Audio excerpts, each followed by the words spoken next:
Pecah belah dunia Islam, rahasia gelap perjanjian Sykes-Picot 1916.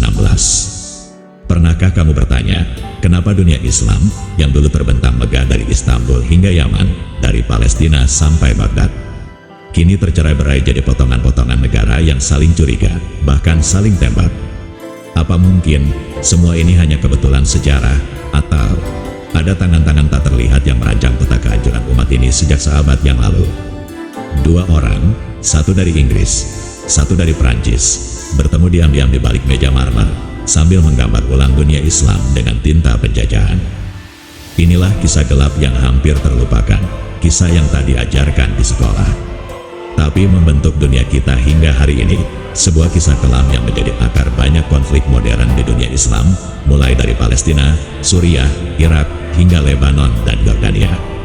Inilah rahasia di balik perjanjian Sykes-Picot.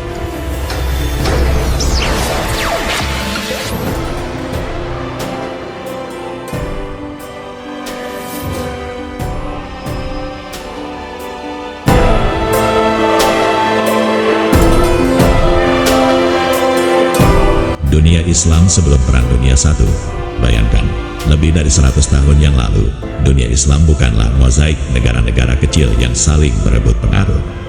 Ia adalah satu tubuh besar, raksasa yang sedang lemah, tapi belum mati. Namanya, Daulah Utsmaniyah, khilafah terakhir yang menyatukan 3 benua dalam satu panji. Dari pegunungan Balkan hingga padang pasir Nejat, dari kota suci Madinah hingga tepian Danube di Eropa Timur. Kekuasaan Islam membentang luas. Ia bukan sekadar negara, tapi simbol persatuan umat. Sebelum tahun 1914, tanah-tanah kaum muslimin masih berdiri di bawah satu panji besar, Daulah Utsmaniyah. Lemah, ya, terlilit utang, betul, tapi ia tetap jadi simbol persatuan umat di 3 benua. Dunia Islam saat itu memang sedang letih, teknologi tertinggal, ekonomi tercekik. Namun, dunia barat masih menyebutnya sebagai The Sick Man of Europe, bukan The Dead Man. Artinya, masih dianggap punya nyawa, dan itulah yang ditakuti. Coba pikirkan ini, seluruh tanah suci umat Islam, Makkah, Madinah, Baitul Maqdis, berada di bawah satu kepemimpinan. Pendidikan Islam berkembang, walau perlahan, hukum Islam diterapkan. Dan meski tak sempurna, umat masih mengenal siapa pemimpinnya, Khalifah. Tapi dunia mulai berubah cepat. Mesin uap, telegraf, pabrik, dan peluru, semuanya datang dari barat. Sementara khilafah sibuk menambal kebocoran wilayahnya, satu persatu daerah jatuh ke tangan asing. Aljazair ke Prancis, Mesir ke Inggris, Tunisia ke Italia, Balkan mulai melepaskan diri. Namun meski wilayah menyusut, semangat umat belum benar-benar padam. Masjid-masjid masih berdiri megah, ulama masih berdiskusi soal fiqh dan akidah, dan rakyat masih percaya selama ada khalifah, Islam belum tumbang. Tapi dunia barat tak ingin umat ini bersatu.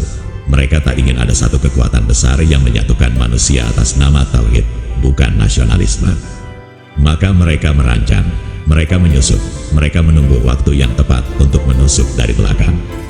Dari Damaskus, Baghdad, hingga Madinah, semua berada di bawah satu khilafah. Dan musuh-musuhnya tidak tinggal diam, dan waktu itu datang, tahun 1914. Perang besar meletus di Eropa, dan secara perlahan, dunia Islam terseret masuk ke pusaran sejarah paling berdarah dalam sejarah modern. Tahun 1914, dunia terbakar, Perang Dunia I meledak dan mengguncang segalanya.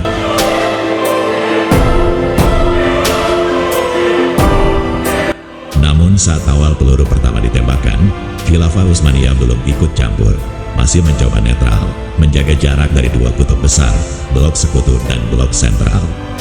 Tapi sayangnya, dunia tidak membiarkan negeri muslim diam. Jerman mendekat, membawa janji teknologi dan kekuatan. Inggris menekan, menutup jalur dagang dan memprovokasi pemberontakan. Khilafah Utsmaniyah yang lemah dan terdesak, akhirnya memutuskan langkah besar. Bergabung dengan blok sentral bersama Jerman dan Austria-Hungaria. Dan saat itu juga, dunia Islam berubah untuk selamanya. Khalifah saat itu, Sultan Mehmed V, segera memproklamasikan sesuatu yang mengguncang barat. Jihad melawan musuh-musuh Islam, jihad fi sabilillah, Seruan ini tidak hanya ditujukan bagi rakyat Utsmaniyah, tapi kepada seluruh umat Islam di dunia, dari Afrika Utara hingga Asia Tengah, dari India hingga Nusantara. Barat panik, mereka tahu, jika umat Muslim bersatu menjawab seruan itu, kemenangan bisa berpihak pada Islam. Tapi tentu, tak semudah itu, pasukan khilafah bertempur habis-habisan di berbagai front. Di Gallipoli, mereka mengalahkan pasukan Inggris dan Australia. Di Kaukasus, mereka melawan Rusia di medan bersalju. Di Mesopotamia, mereka menghadapi serangan Inggris yang ingin merebut Baghdad. Namun di balik semua itu, ada satu pengkhianatan yang menyakitkan. Inggris mengirim mata-mata, salah satunya bernama Lawrence of Arabia. Dia bukan pahlawan, bukan pejuang, tapi aktor dalam sandiwara pengkhianatan. Ia menyusup ke Jazirah Arab, membujuk kabilah-kabilah agar memberontak melawan khilafah. Dengan janji palsu, kalau kalian bantu kami, kalian akan kami berikan negara Arab yang merdeka. Dan sebagian dari mereka percaya, mereka angkat senjata bukan untuk membela Islam, tapi untuk menjatuhkan khilafah yang telah menyatukan mereka selama berabad-abad.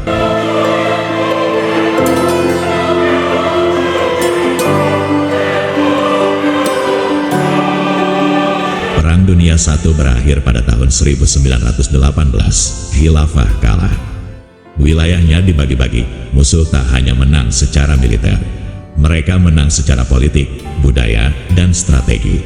Itulah awal dari kehancuran Khilafah Utsmaniyah dan awal dari pecahnya umat Islam ke dalam puluhan negara kecil. Eropa yang dulu takut pada kekuatan Muslim, kini mencium bau bangkai yang mereka anggap siap dimakan. Tahun 1918, Khilafah Utsmaniyah kalah total. Kekalahan itu tak hanya soal kehilangan wilayah, tapi kehilangan harga diri dan arah. Eropa tak menunggu lama. Lewat perjanjian Sykes-Picot, Inggris dan Prancis diam-diam membagi dunia Islam seperti kue pesta. Palestina jatuh ke tangan Inggris, Suriah ke tangan Prancis, Irak dibagi, Lebanon dijajah, Hijaz didesak. Umat Islam yang tadinya satu, kini dipecah-pecah menjadi negara-negara kecil, lengkap dengan bendera, paspor, dan pemimpin boneka. Dan di jantung khilafah, di Anatolia, muncul sosok kontroversial, Mustafa Kemal Atatürk. Bagi Barat, dia pahlawan modern. Bagi sebagian umat Islam, dia adalah sosok yang memutus rantai sejarah. Ia memimpin revolusi sekuler, mengusir sisa-sisa kekuatan khilafah. Dan pada tanggal 3 Maret tahun 1924, Parlemen Turki mengumumkan khilafah Islam resmi dihapuskan. Tangisan pun menggema, bukan di Istanbul, tapi di seluruh dunia Islam.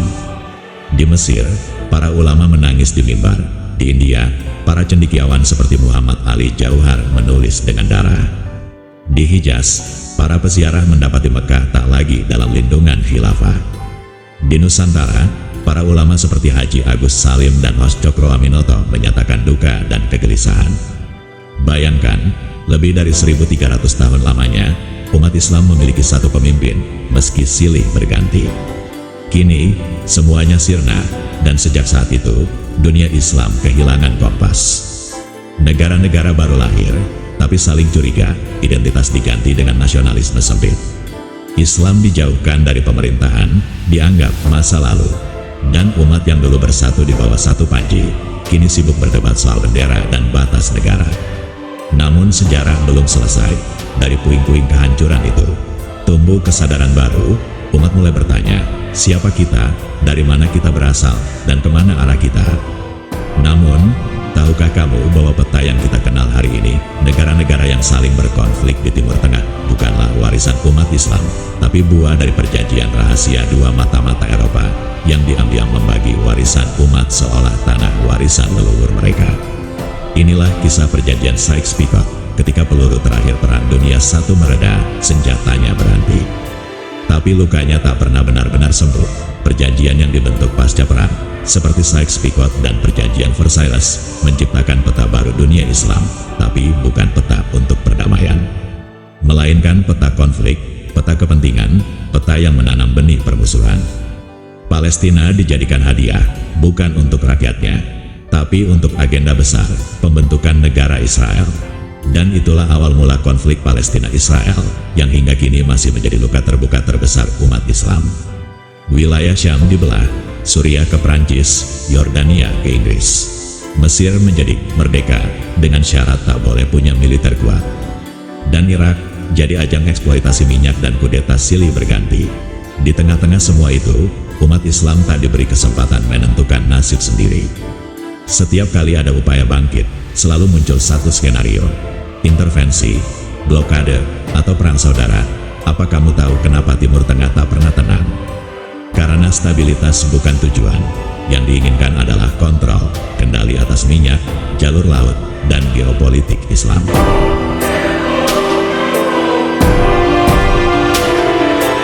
Maka, ketika muncul gerakan Islam modern seperti Ikhwanul Muslimin atau revolusi di Iran tahun 1979, semua dianggap ancaman. Umat dipaksa memilih, apakah kamu Islamis atau kamu teroris? Perang Dunia I mungkin telah usai, tapi yang melahirkan konflik abadi.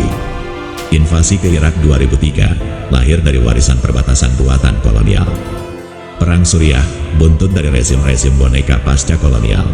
Yaman, Libya, Afghanistan, hingga konflik sektarian, semua tak lepas dari jejak panjang imperialisme setelah khilafah luntur. Dan umat Islam kini berdiri di dua persimpangan. Apakah kita terus tenggelam dalam konflik warisan masa lalu? Ataukah kita mulai menggali kembali jati diri peradaban kita yang hilang? Karena dari reruntuhan masa lalu, selalu ada peluang untuk bangkit. Bangkit bukan untuk nostalgia, tapi untuk merajut ulang peradaban yang adil, bersatu, dan penuh hikmah.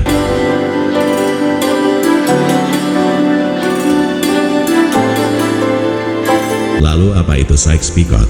Tahun 1916, di tengah panasnya Perang Dunia I, dua diplomat dari kekuatan besar Eropa, Mark Sykes, Inggris, dan Frank George Picot, Prancis, melakukan sebuah perjanjian rahasia. Mereka sepakat, jika Kekaisaran Utsmaniyah runtuh, maka tanah-tanah Muslim akan dibagi dua seperti kue ulang tahun. Tahun 1916, di sebuah ruang diplomatik yang sejuk di tengah Perang Dunia, dua tokoh kolonial bertemu. Mark Sykes dari Inggris, Frank George Picot dari Prancis. Mereka bukan pemimpin, bukan jenderal, tapi justru merekalah yang membagi tanah umat Islam seperti warisan nenek moyang mereka. Inggris mendapat Palestina, Irak, Transyordan, Yordania sekarang. Prancis mendapat Suriah, Lebanon, dan Rusia.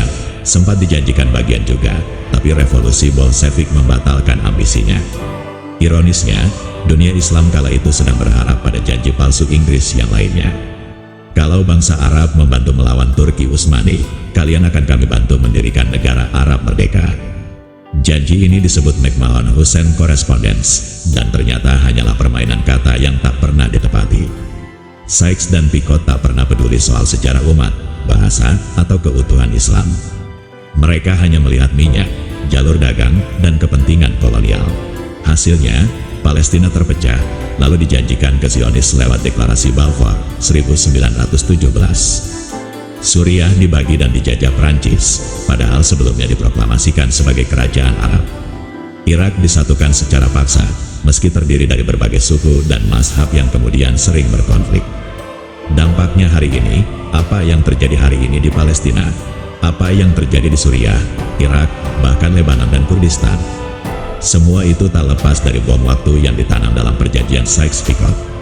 Sebuah perjanjian yang menciptakan negara-negara buatan yang masing-masing dikelola oleh boneka kolonial dan dibiarkan berperang atas nama nasionalisme, mazhab, bahkan bendera.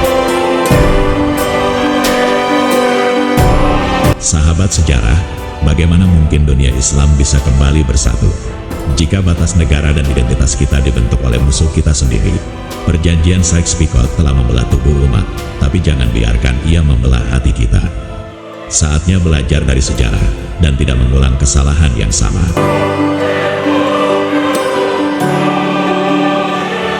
Jejak khilafah dan negara Islam di era pasca modern.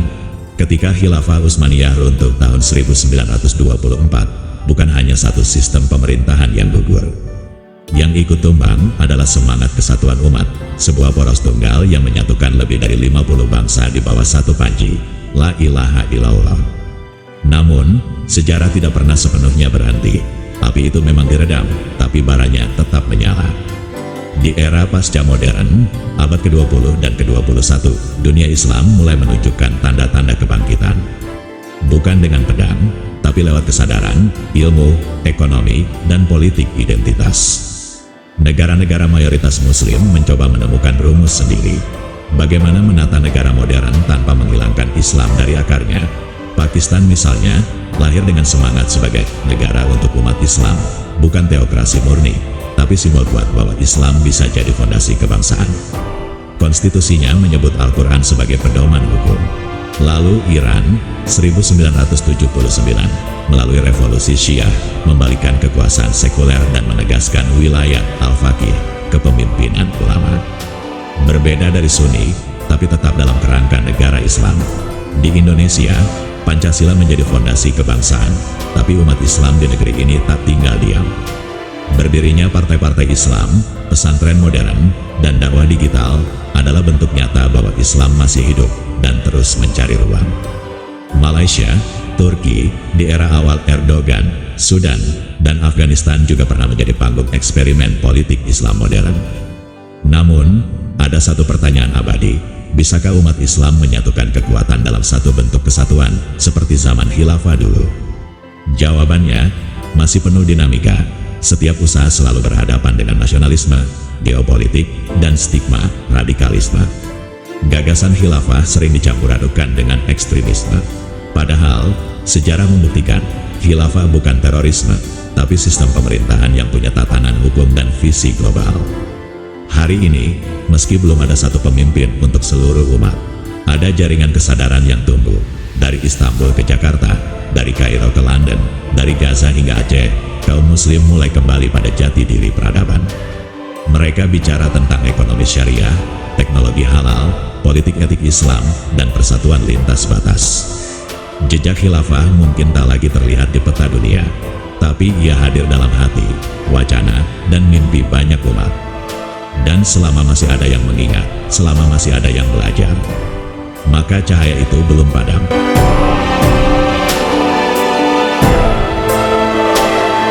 Gerakan kebangkitan Islam digital dan globalisasi. Baik, sekarang kita memasuki era yang tak terduga oleh para sultan dan ulama dahulu. Zaman digital, disinilah gerakan kebangkitan Islam menemukan jalur baru, bukan lewat pedang, tapi lewat sinyal, layar, dan algoritma. Dulu, pesan dakwah disampaikan di mimbar, dalam majelis, atau lewat kitab berdebu yang diturunkan dari generasi ke generasi. Sekarang, satu unggahan Instagram bisa menjangkau lebih banyak orang daripada khutbah di Masjid Nabawi zaman dulu. Dakwah menjadi viral, kajian menjadi konten. Ulama bukan hanya dikenal lewat karisma di mimbar, tapi juga follower dan insight analitik. Lihat saja, YouTube, TikTok, Instagram, hingga Spotify penuh dengan konten-konten Islam. Mulai dari tafsir Al-Quran, sejarah peradaban, hingga dialog lintas mazhab, semuanya hadir dalam bentuk reels, podcast, dan animasi. Umat Islam kini tak hanya menerima informasi, tapi juga memproduksi pengetahuan.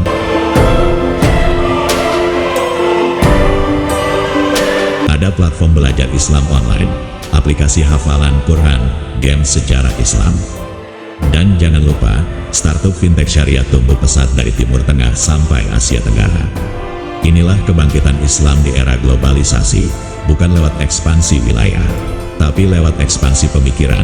Dulu, para khalifah mengirim utusan. Sekarang, para pemuda muslim mengirim tweet, artikel, dan ide-ide Islam progresif yang menembus batas negara.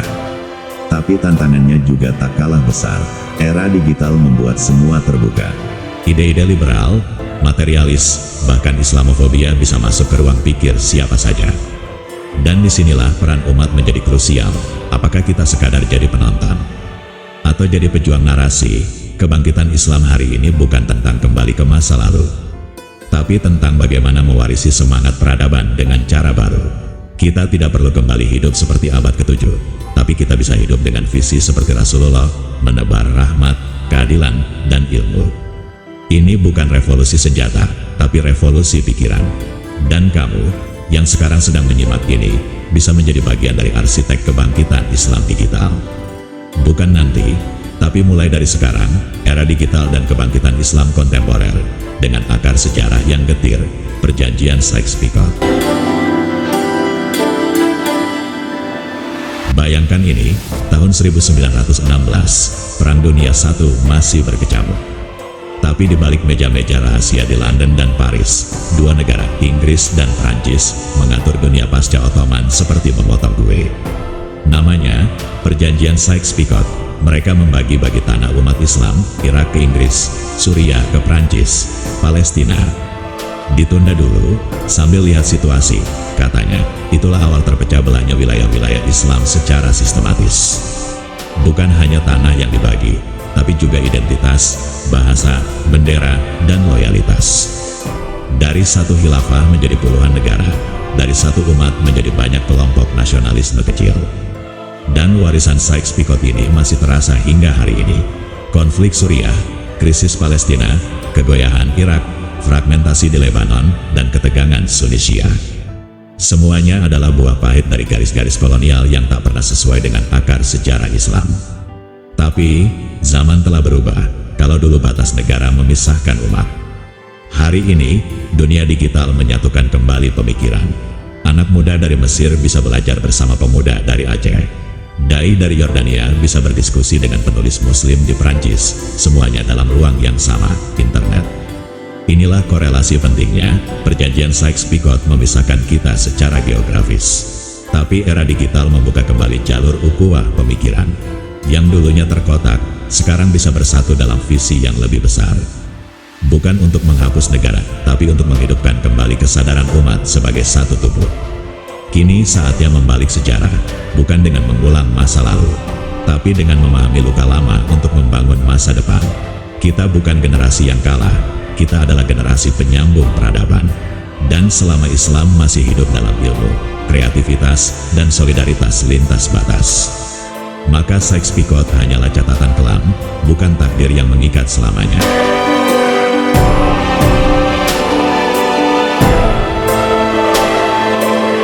Ukhuwah Islamiyah 5.0 menyatukan umat di zaman AI dan globalisasi. Mari kita menyelami konsep besar Ukhuwah Islamiyah 5.0, sebuah gagasan tentang menyatukan umat Islam di zaman AI, algoritma, dan globalisasi yang tanpa batas. Sebuah ukhuwah versi upgrade, bukan sekadar nostalgia sejarah, tapi gerakan masa depan. Di masa lalu, Ukhuwah Islamiyah bermakna satu akidah, satu kiblat, satu khalifah, lalu zaman berubah. Bangsa-bangsa Islam mulai berdiri sendiri, bendera-bendera baru dikibarkan. Dan perlahan, ukhuwah itu jadi lebih simbolik daripada strategis. Tapi, kini kita hidup di era 5.0, era di mana manusia dan mesin bekerja berdampingan. Di mana pemikiran bisa viral dalam hitungan detik. Dan disinilah, ruh ukhuwah Islamiyah harus dihidupkan kembali dengan format baru. Ukhuwah Islamiyah 5.0 bukan sekadar seremoni konferensi atau retorika persatuan. Ini adalah pengorganisasian umat berbasis teknologi. Umat Islam bisa bersatu dalam ekosistem ekonomi digital, fintech syariah, pasar halal global, dan jaringan startup muslim. Bayangkan saat AI dan Big Data digunakan bukan untuk menjajah kesadaran, tapi untuk menyatukan kekuatan. Kita bisa tahu apa kebutuhan umat di Sudan, dan menyambungnya dengan kelebihan sumber daya di Indonesia. Hanya dalam hitungan menit, ukhuwah ini bukan hanya tentang bantuan saat bencana, tapi tentang kolaborasi pengetahuan, teknologi, kebudayaan, dan narasi. Umat Islam bisa membuat cloud peradaban, arsip digital semua warisan ilmu, manuskrip, dan khazanah Islam yang bisa diakses siapa saja dari Uighur sampai Zanzibar. Kalau dulu para ulama harus naik unta berbulan-bulan untuk belajar hadis di Bukhara, hari ini tinggal buka kelas online di Zoom bareng Syekh dari Istanbul. Tapi ada satu tantangan besar, globalisasi tak hanya menyatukan dunia, ia juga membawa tsunami nilai, ideologi, dan gaya hidup asing yang bisa menggerus jati diri umat. Maka ukhuwah 5.0 juga berarti perlindungan spiritual kolektif, membangun sistem informasi Islam yang sehat, media dakwah yang bijak, dan komunitas virtual yang saling menguatkan. Inilah saatnya, umat Islam harus jadi subjek, bukan objek, menjadi pemain aktif di panggung peradaban digital. Ukhuwah Islamiyah 5.0 adalah mimpi yang mungkin. asal kita tidak sekadar bersatu saat sedih, tapi juga bersinergi saat kuat. Karena di zaman AI ini, yang tidak terkoneksi akan tergilas, dan yang tak punya visi bersama akan terpecah dalam algoritma yang tak mereka kuasai. Wassalamualaikum warahmatullahi wabarakatuh.